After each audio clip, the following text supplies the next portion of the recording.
How we make decisions about what is healthy and what is not is complex.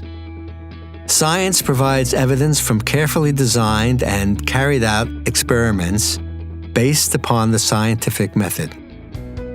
The scientific method is a set of rules that allow us to test our ideas about what is true. Its essential elements are making a hypothesis, designing the gathering of data to test that hypothesis, reproducing that data by several investigators, and then drawing conclusions about all the accumulated data.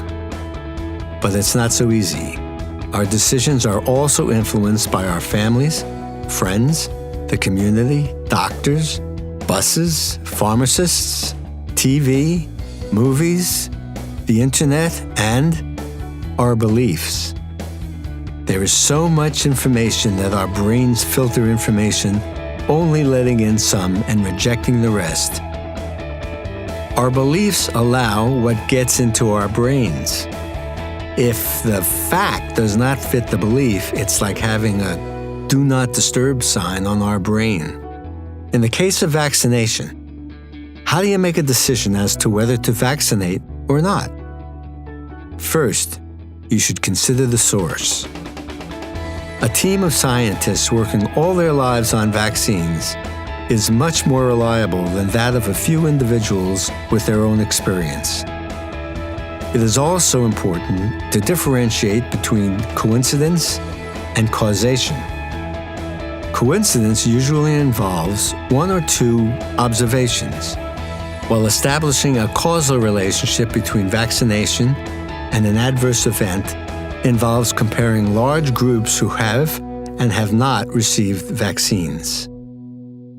The Internet can also be a source of truth or confusion.